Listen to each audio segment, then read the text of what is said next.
What if the place you went to for a miracle, the place that promised new life, was actually a gateway to an unspeakable nightmare?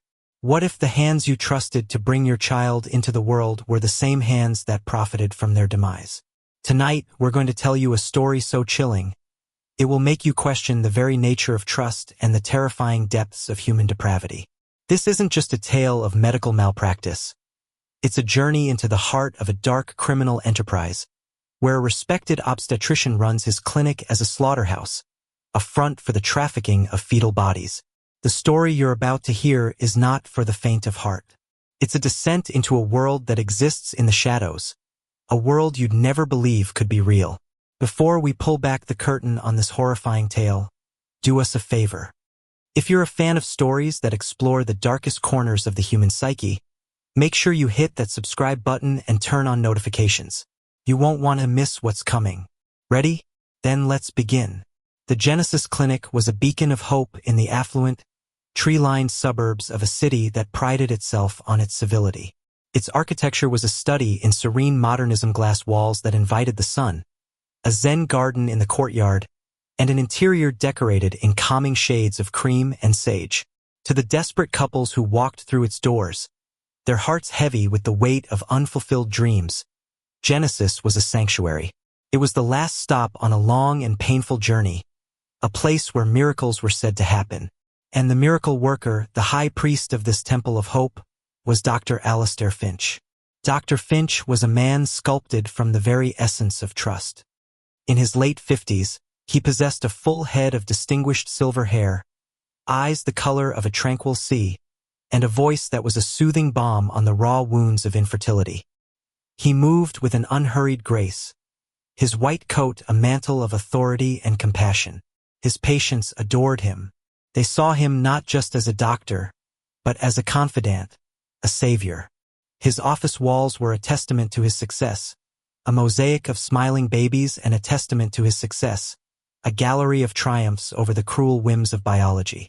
Each photograph was accompanied by a handwritten note, a gushing torrent of gratitude for the man who had given them the one thing they wanted most in the world.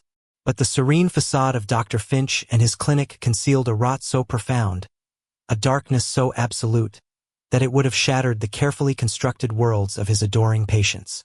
The Genesis Clinic was not a sanctuary. It was a slaughterhouse. And Dr. Alistair Finch, the gentle shepherd of lost lambs, was a butcher of the highest order. The business had started small, as most insidious enterprises do. A discreet inquiry from a biomedical research company, a company with deep pockets and a flexible moral compass. They needed fetal tissue, a commodity that was becoming increasingly difficult to procure through legitimate means. The pay was substantial, and the arrangement was to be handled with the utmost discretion. Finch, a man whose ambition was a roaring fire and whose conscience was a dying ember, had readily agreed. He had rationalized it, of course. It was for the greater good, for the advancement of science. The tissue would have been discarded anyway. It was a victimless crime. But the first compromise is always the easiest. Soon, one client became a network, a clandestine marketplace that catered to the shadowy corners of the scientific and cosmetic industries. And Finch, the respected obstetrician, became a broker of human flesh. He had perfected the art of the double life. In the sun-drenched, hopeful rooms of his clinic, he was the bringer of life. In the cold, sterile basement, a subterranean world accessible only by a private elevator secured by a biometric scanner, he was the purveyor of death. The basement was a stark, utilitarian space, a world away from the curated tranquility of the clinic above. It was a labyrinth of stainless steel and fluorescent lights, the air thick with the cloying scent of antiseptic and something else, something metallic and faintly sweet. This was his true kingdom. Here, the carefully harvested remains of the unborn were processed, catalogued, and stored in cryogenic freezers, each one a numbered entry in a ledger that detailed its gestational age, genetic markers, and final destination. His staff in this underworld was a small, hand-picked team of broken souls, individuals whose own pasts were as tainted as the work they now performed.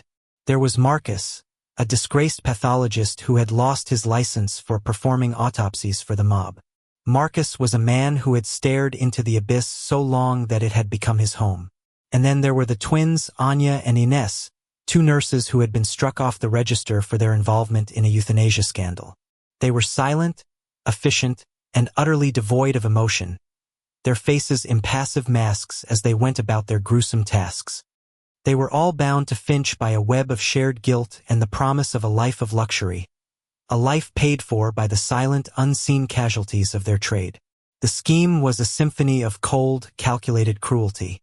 For women who came to him with unwanted pregnancies, Finch was a master of compassionate counsel, guiding them toward termination with a gentle, paternalistic hand. He spoke of their futures, of their well-being, of the difficult but necessary choice they were making. He was so convincing, so empathetic, that his patients left his office feeling not a sense of loss, but a sense of relief of having been understood.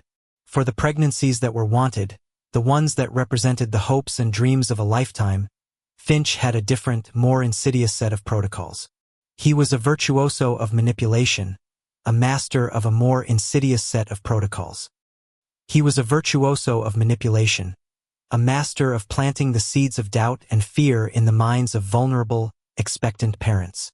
A slightly abnormal ultrasound, a borderline blood test in Finch's hands, these were weapons of mass destruction. He would speak in hushed, somber tones of potential birth defects, of a life of suffering for the child, of the immense emotional and financial burden on the parents. He would present termination as an act of mercy, a painful but compassionate choice. And more often than not, the distraught couple, their dream of a healthy child shattered into a million pieces, would agree. They would thank him, through their tears, for his honesty, for his guidance. The fetal bodies, once obtained, were then funneled into his network of buyers. They were a diverse and unsavory lot. There were research institutions that operated in the gray areas of medical ethics, cosmetic companies that used fetal collagen for their exorbitantly priced anti-aging creams, and even, Finch suspected, private collectors with appetites too depraved to contemplate. The payments were a complex labyrinth of offshore accounts and shell corporations, a financial web designed to make the money as untraceable as the lives it represented. One of his most lucrative clients was a mysterious figure known only as the curator, a wealthy and eccentric individual who paid a premium for pristine specimens fetuses with rare genetic conditions or of a particular lineage. Finch had never met the curator in person. Their communication was a series of encrypted messages, their transactions shrouded in layers of secrecy. The curator's demands were specific and often challenging, pushing Finch to take greater and greater risks, to blur the lines between his two worlds until they were almost indistinguishable. The duality of his existence was a constant high-wire act. There were moments, fleeting but terrifying, when the mask would threaten to slip. A patient's husband, a tenacious lawyer with an inquisitive mind, who asked too many questions about the abnormalities in the ultrasound. A new nurse in the upstairs clinic, a bright-eyed idealist who seemed to be a little too observant. Finch dealt with these threats with a calm, surgical precision. The lawyer's concerns were assuaged with a set of falsified medical records and a consultation with a specialist who was on Finch's payroll. The inquisitive nurse was summarily dismissed for a trumped-up infraction, her career and reputation left in tatters. But the greatest threat, the one that gnawed at him in the quiet pre-dawn hours, was the one that came from within. He was a man haunted by the ghosts of the children he had destroyed. In his dreams, he would see their faces, their tiny, unformed features contorted in silent accusation. He would wake up in a cold sweat, the phantom cry of a newborn echoing in his ears. He would try to drown the guilt in vintage scotch and the empty companionship of women who were drawn to his wealth and power. But the guilt was a tenacious specter, a constant companion in his gilded cage. To the outside world, Dr. Alistair Finch was a man who had it all. He lived in a sprawling, modernist mansion with a panoramic view of the city. He drove a vintage Aston Martin. He was a respected member of the community, a philanthropist who made generous donations to children's charities, a bitter, twisted irony that was not lost on him. He had everything a man could want, and yet, he was a man in a state of perpetual decay. his soul a rotting cesspool of greed and depravity. His latest project, the one he considered his masterpiece, was the case of the Hendersons. Eleanor and David Henderson had been trying for a child for over a decade. They had exhausted every fertility treatment, endured a series of heartbreaking miscarriages. They came to Finch as a last resort, their hope a fragile, flickering flame. And Finch, with his reassuring smile and his promises of cutting-edge technology, had fanned that flame back to life. Through a complex and expensive in vitro fertilization process, Eleanor had finally become pregnant. Her joy was a radiant, all-consuming thing. But Finch, from the moment he had seen the results of the genetic screening, knew that this pregnancy would not be carried to term. The fetus, a boy, carried a rare genetic marker, a marker that the curator had been seeking for months. The price for this specimen was astronomical, enough to set Finch up for life, to allow him to finally walk away from the whole sordid business. And so, the cruel, elaborate charade began. At each appointment, Finch would deliver a carefully calibrated mix of good news and subtle warnings. The baby was growing, but there were some areas of concern. The heartbeat was strong, but there was a slight irregularity. He was planting the seeds of doubt, preparing the Hendersons for the inevitable fall. He watched them as they navigated the emotional roller coaster he had created for them. He saw the hope in their eyes slowly being eroded by fear. He saw the way they clung to each other, their love a desperate anchor in a sea of uncertainty. And for the first time in a long time, he felt a flicker of something akin to remorse. But it was a fleeting, insignificant emotion, quickly extinguished by the cold, hard logic of his greed. The final act was set for the 20th week of Eleanor's pregnancy. He had scheduled a detailed ultrasound, the one where he would deliver the fatal blow. He had already prepared the falsified images, the fabricated data that would paint a picture of a child with catastrophic birth defects, a child with no hope of a normal life. He had rehearsed his speech, the gentle, compassionate words that would guide the Hendersons to the decision he needed them to make. As he sat in his office, waiting for the Hendersons to arrive, he looked at the photographs on his wall. The smiling faces, the happy families. They were a testament not to his skill as a doctor, but to his mastery of deception. They were the unwitting accomplices in his crimes. Their joy built on a foundation of lies and the stolen lives of their unborn children. He heard the soft chime of the doorbell that announced the arrival of his next victims. He smoothed down his tie, composed his features into a mask of serene professionalism, and stood up to greet them. The curtain was about to rise on the final, tragic act of his macabre play. And as he walked towards the door, a cold, familiar certainty settled in his gut. The Hendersons would believe him. They always did, because he was Dr. Alistair Finch, the bringer of life, the man who performed miracles. And no one ever suspected that the savior was, in fact, the butcher. The slaughterhouse was open for business, and today's sacrifice was about to begin.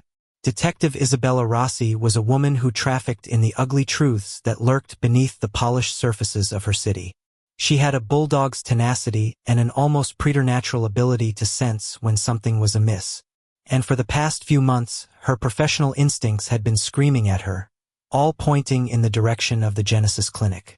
It had started with a whisper, an anonymous tip from a disposable email account that spoke of unethical practices and playing God. It was vague, but it had been enough to put the clinic on Rossi's radar. Then came the disappearance of a young nurse, Sarah Jenkins, who had been fired from the clinic for unprofessional conduct.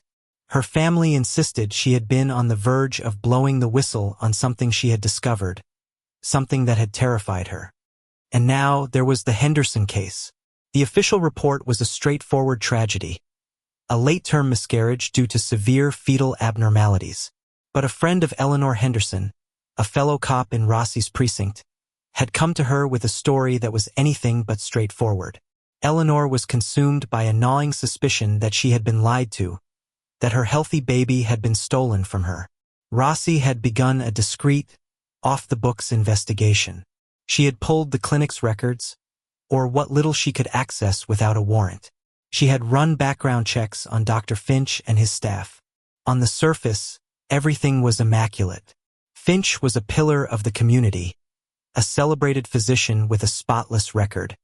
But Rossi knew that the most pristine surfaces often concealed the most dirt. Her first real break came from a disgruntled former IT technician from the clinic, a man who had been fired for breaches of security. He told her about the clinic's basement, the one that was off-limits to everyone except Finch's inner circle. He spoke of a separate, encrypted server, of unusual power consumption late at night, of biohazard waste disposal services that were far more frequent and extensive than a clinic of its size should require. The pieces were starting to click into place. A secret basement, a missing nurse, a pattern of late-term terminations. It all pointed to something far more sinister than mere unethical practices. Rossi's mind, a finely tuned instrument of deduction, began to formulate a horrifying hypothesis. She needed to get inside the clinic, to see for herself what was hidden in that basement. But a warrant was out of the question. She had no hard evidence, only a collection of whispers and suspicions. She needed another way in, a way to bypass the clinic's state-of-the-art security and Finch's carefully constructed defenses. And so, she became Anna, a woman in her late 30s, single, and desperate for a child. She fabricated a medical history of infertility, of failed treatments and fading hope. It was a role she played with a chilling authenticity, drawing on the real-life stories of grief and desperation she had encountered in her years on the force. Her first consultation with Dr. Finch was a masterclass in manipulation. He was everything his reputation suggested: charming, empathetic, and utterly convincing. He listened to her story with a practiced air of compassion, his calm, sea-blue eyes filled with a manufactured sincerity. He spoke of hope, of new possibilities, of the miracles that modern medicine could offer. Rossi, a woman who could see through the most hardened criminals, found herself momentarily disarmed by his performance. It was easy to see how so many had been taken in by him. She played her part to perfection. She was vulnerable, hopeful, and just a little bit desperate. She hung on his every word, her eyes welling up with tears at the appropriate moments. She was, in short, the perfect patient, the perfect victim. The initial tests and examinations were all part of the game. Rossi submitted to them willingly, knowing that her every move was being scrutinized. She needed to gain Finch's trust, to become just another face in the gallery of his adoring patients. Her chance came during her third visit. While waiting in the examination room, she feigned a sudden dizzy spell. The nurse, a young woman with a perpetually nervous expression, rushed to her side. In the ensuing commotion, Rossi managed to accidentally knock over a tray of medical supplies. As the nurse bent down to clean up the mess, Rossi's hand darted out, her fingers closing around a small, discarded item. A key card that had been left on the counter. It was a long shot, but it was the only one she had. That night, Rossi returned to the clinic. The building was dark and silent, a sleeping beast that held its secrets close. She used a side entrance, one she had noted was not covered by the main security cameras. Her heart pounded in her chest as she swiped the key card. The light on the reader turned green, and the lock clicked open. She was in. The ground floor of the clinic was an eerie shadow of its daytime self. The smiling photographs on the walls seemed to mock her in the darkness. The air was still and heavy with the scent of antiseptic. She moved silently, a ghost in the machine, her senses on high alert. She found the private elevator the IT technician had told her about. It was hidden behind a nondescript door in a staff-only area. The elevator was protected by a biometric scanner. This was a complication she hadn't anticipated. For a moment, she thought her mission was over.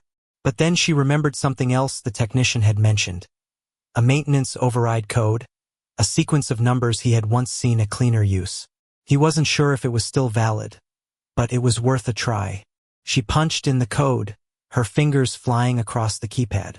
For a heart-stopping moment, nothing happened. And then, with a soft beep, the scanner disengaged. The elevator doors slid open, revealing a small, sterile cabin. She stepped inside, her breath catching in her throat as the doors closed behind her, and the elevator began its descent into the bowels of the clinic. The basement was even colder and more clinical than she had imagined. The fluorescent lights hummed with an unnerving intensity, casting long, distorted shadows on the stainless steel walls. The air was thick with a smell that made her stomach turn, a cloying metallic odor that was all too familiar to her from 100 crime scenes. She moved through the labyrinthine corridors, her hand resting on the grip of her service weapon. She passed a series of locked doors, each one labeled with a cryptic code. She could hear the low hum of machinery, the rhythmic thrum of what she assumed were the cryogenic freezers. And then she found it, a room, slightly ajar, from which a sliver of light escaped. She peered through the crack, and what she saw made her blood run cold. Inside, two figures in surgical scrubs were hunched over a stainless steel table. They were the twins Anya and Ines, the nurses whose records Rossi had flagged as suspicious. On the table, under the harsh glare of an overhead lamp, lay a small, perfectly formed fetus. One of the women, Anya, was meticulously dissecting it, her movements precise and detached. The other, Ines, was cataloging the removed organs, placing them in small, labeled vials. Rossi felt a wave of nausea wash over her. She had seen a lot of gruesome things in her career, but this was different. This was a level of cold, calculated depravity that she had never encountered before. This wasn't just a crime. It was an abomination. She backed away from the door, her mind racing. She had what she needed. She had seen the truth with her own eyes. But as she turned to leave, her foot knocked over a metal tray that had been left in the corridor. It clattered to the floor with a deafening clang. The two women in the room froze. They looked up, their eyes wide with alarm. And then one of them, Anya, reached for a panic button on the wall. Rossi knew she had only seconds. She burst through the door, her gun raised. "Police! Don't move!" she yelled, her voice echoing in the sterile chamber. The twins were momentarily stunned, but their surprise quickly gave way to a cold, feral cunning. Ines lunged for a scalpel on the tray, while Anya, with a surprising agility, threw a jar of formaldehyde at Rossi, forcing her to duck. The distraction was all they needed. They bolted for the door, their movements swift and coordinated. Rossi fired a warning shot into the ceiling, the sound of the gunshot deafening in the enclosed space. But they didn't stop. She chased them through the corridors, the sound of their footsteps and her own ragged breath filling the silence. The basement was a maze, and they knew it far better than she did. They split up, forcing her to make a choice. She followed Anya, the one who had hit the panic button. The chase led her to the cryogenic storage room. The room was filled with rows upon rows of large, cylindrical freezers, each one emitting a low, constant hum. Anya was trying to lock the door from the inside, but Rossi was too fast. She slammed her shoulder against the door, forcing it open. Anya was trapped. She stood at the far end of the room, her back against one of the freezers, her eyes darting around, looking for an escape. "It's over," Rossi said, her voice steady, despite the adrenaline coursing through her veins. "There's nowhere to run." Anya, however, was not ready to give up. With a desperate cry, she lunged at Rossi, a syringe filled with a clear liquid in her hand. Rossi sidestepped her, and the two women fell to the floor in a tangle of limbs. Anya was surprisingly strong, her fingers like claws as she tried to plunge the needle into Rossi's neck. They struggled on the cold, hard floor, the humming of the freezers a constant, ominous soundtrack to their life-or-death battle. Rossi managed to get the upper hand, pinning Anya's arm to the floor. The syringe flew from her grasp, skittering across the room. But as she reached for her handcuffs, she heard a sound that made her freeze. The sound of the elevator ascending. Finch. He had been alerted. He was coming. She knew she had to get out of there, and she had to get out now. She left Anya on the floor and scrambled for the syringe. She had no idea what was in it, but it was evidence. She made it back to the elevator just as it began its descent. She had no choice but to take the stairs, a narrow, winding staircase that she had noticed on her way in. She took them two at a time, her lungs burning, her mind racing. She emerged on the ground floor, in a deserted corridor. She could hear the sound of the main alarm, a shrill, piercing wail. The clinic was on lockdown. She was trapped. And she knew that Dr. Alistair Finch, the man who had built this house of horrors, would not let her leave alive. The hunter had become the hunted, and the slaughterhouse was about to claim another victim. Dr. Alistair Finch descended in his private elevator, a cold, controlled fury coursing through his veins. The silent alarm, the one connected directly to his personal devices, had been triggered in the basement. A breach. Unthinkable. After years of meticulous planning, of flawless execution, his fortress had been compromised. He stepped out into the sterile, white corridor, the shrill wail of the main alarm a jarring counterpoint to his preternatural calm. Marcus, the disgraced pathologist, met him at the door, his face pale and beaded with sweat. "It was a woman," he stammered. "She had a gun. Said she was police. Where are Anya and Ines?" Finch's voice was low, almost a whisper, but it carried an authority that cut through the noise of the alarm. "They split up. Ines is missing. I think the woman went after Anya, towards the cryo-storage." Finch's mind worked with a chilling clarity. A cop. It had to be the Henderson case. The husband was a lawyer, but it was the wife he had underestimated.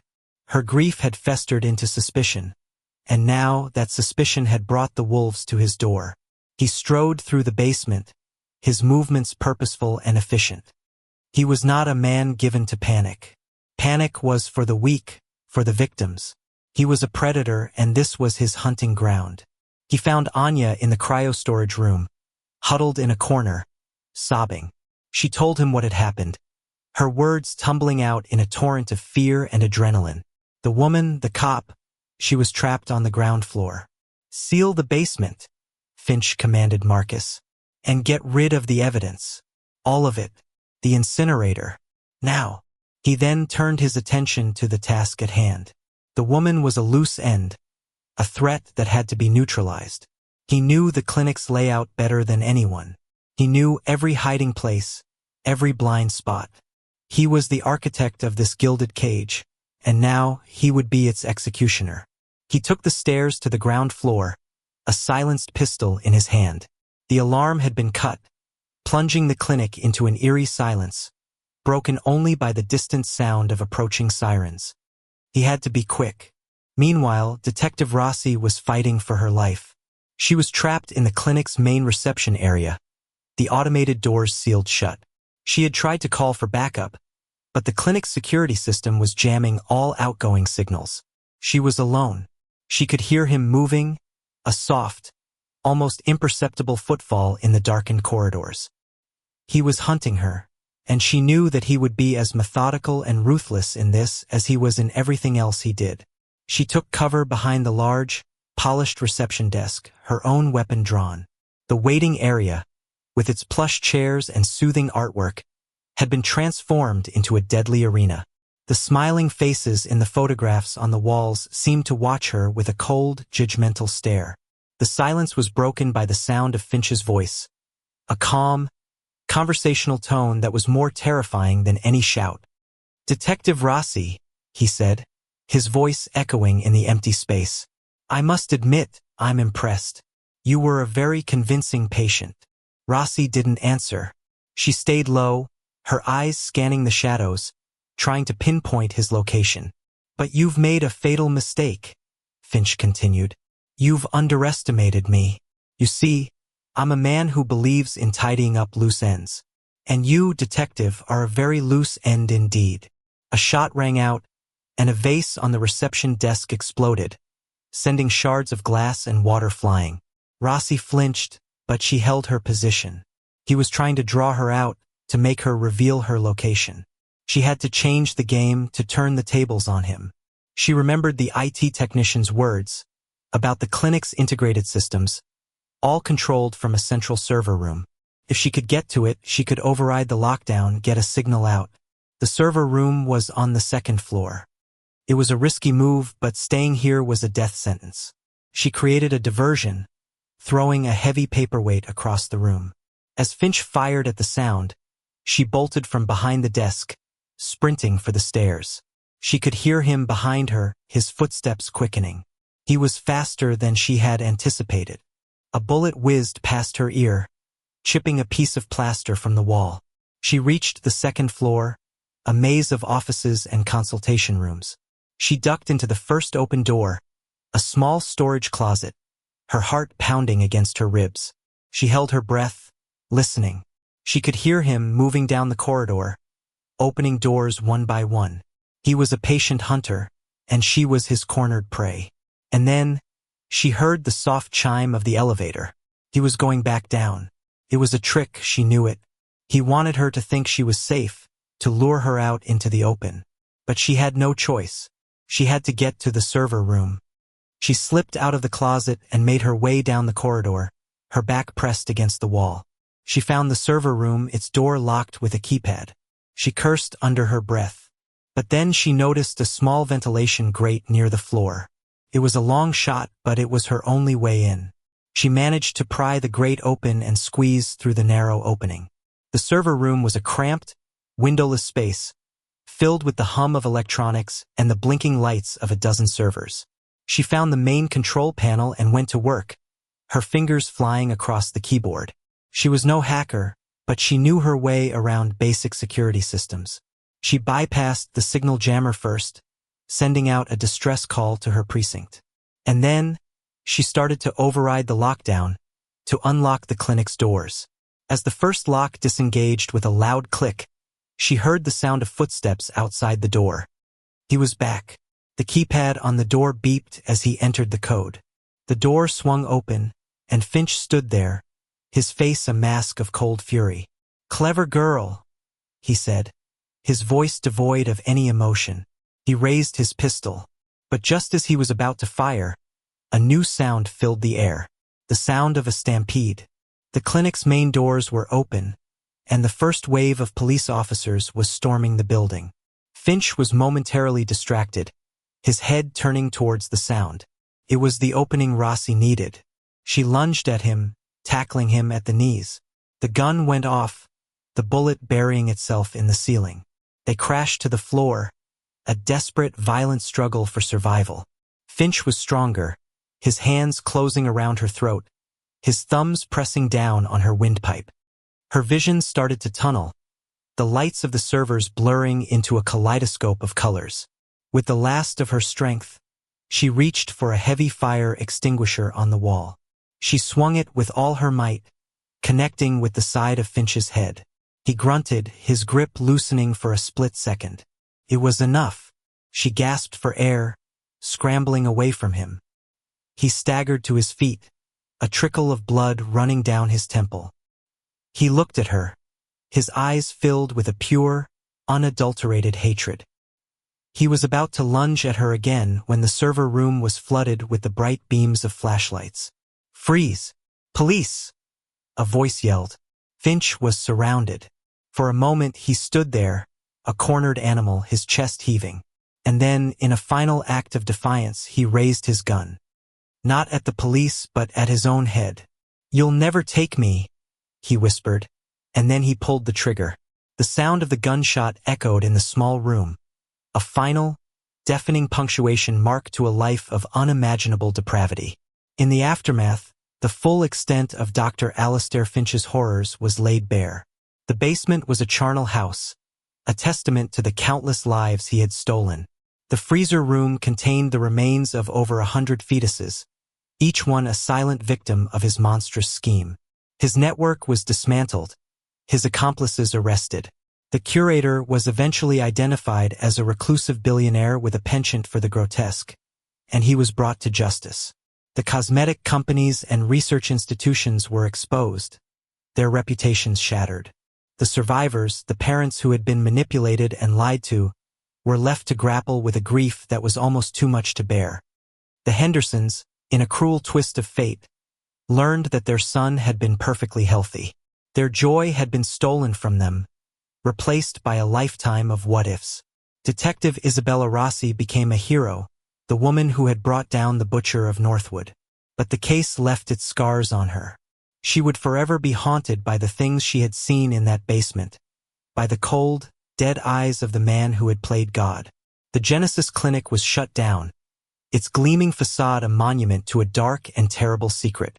But the story of Dr. Alistair Finch served as a chilling reminder that evil can often be found in the most unexpected of places, hiding behind a mask of compassion and a smile as comforting as a calm sea. The slaughterhouse had closed its doors, but the ghosts of its victims would linger forever.